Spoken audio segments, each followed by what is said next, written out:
have huge budget limitations. We have huge fiscal limitations. And big companies are the ones with less limitations because they have more funds and more credit. So we've got to call on them to make an effort, in a social and a historical sense. That isn't easy, but we have to try.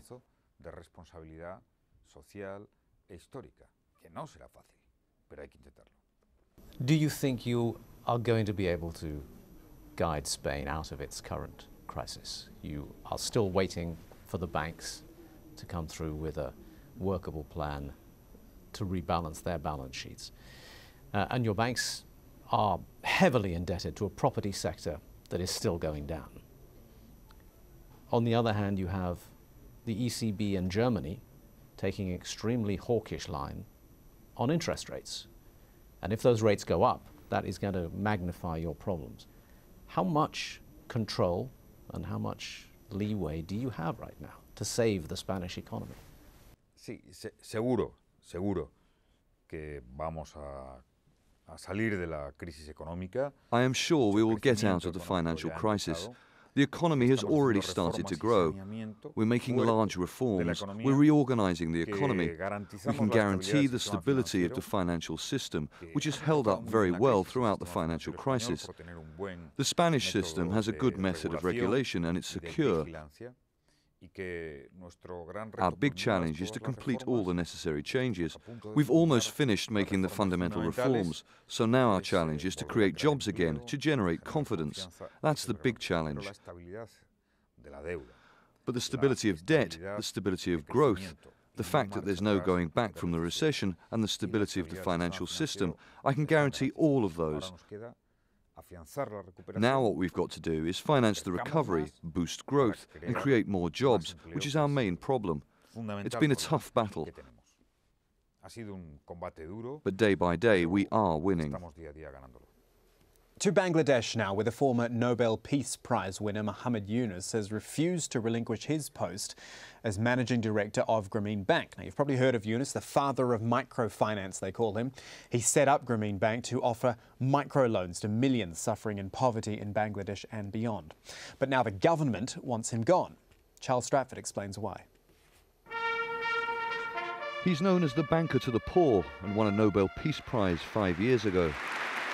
The Grameen Bank that Yunus founded has provided billions of dollars in so-called microloans for the most needy.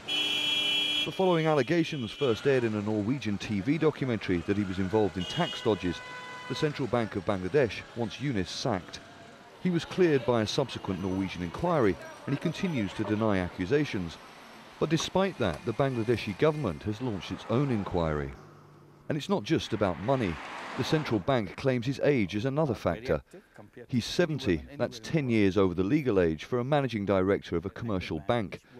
It adds that Yunus should have sought its approval before he was reappointed to his position at Grameen. And even the Prime Minister has joined his opponents. Sheikh Hasina has accused the Nobel laureate of treating his bank as, quote, his personal property, claiming his group was sucking the blood from the poor.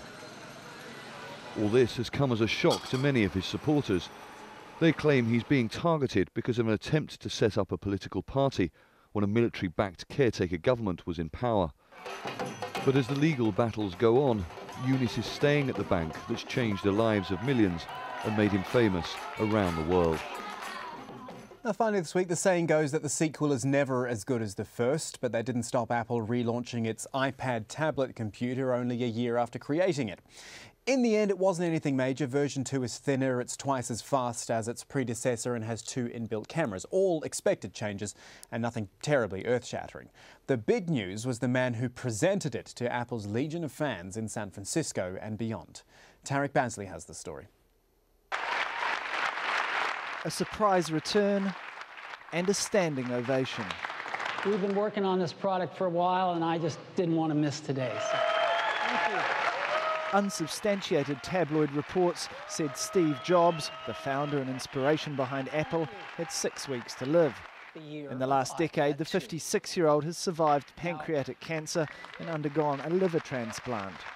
Jobs announced in January that he would take a 3rd leave of absence to focus on his health. His appearance almost overshadowed the launch of the new iPad 2. It's thinner than the last tablet and has front and rear cameras allowing video conferencing and a faster processor. But Apple can't stand still. The market it created has many competitors, mostly using Google's Honeycomb Android software.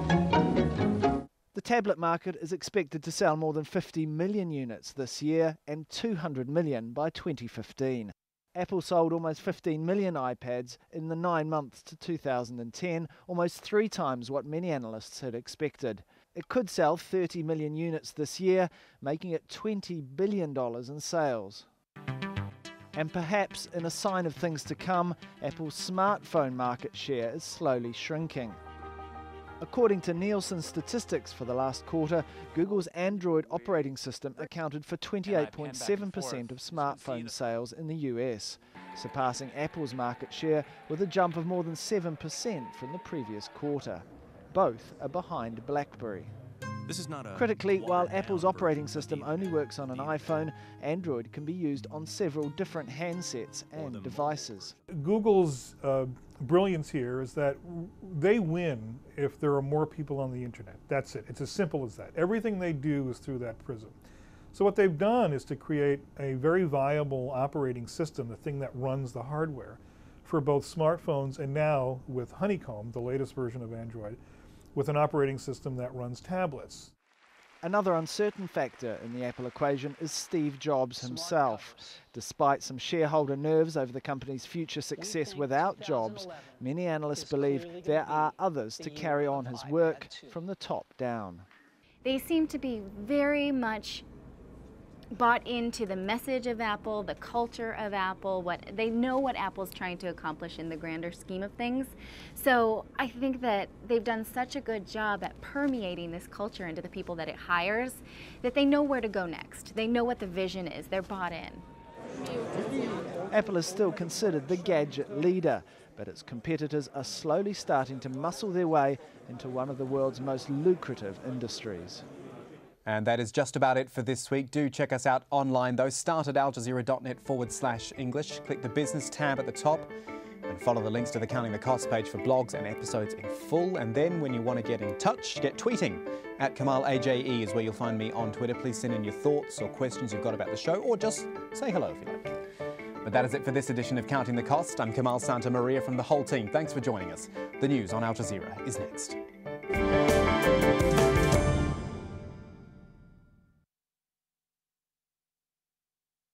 He's taken stolen goods and he's now dumping them onto the world without any sort of consideration for consequences. From people making the news. If the North will be saved a lot of trouble, I think it is important that they should come together. To those it affects. We do accept that there was very bad mistakes made in our banking area. Behind the headlines. Most South Koreans are not interested in reunification. Is the inside story.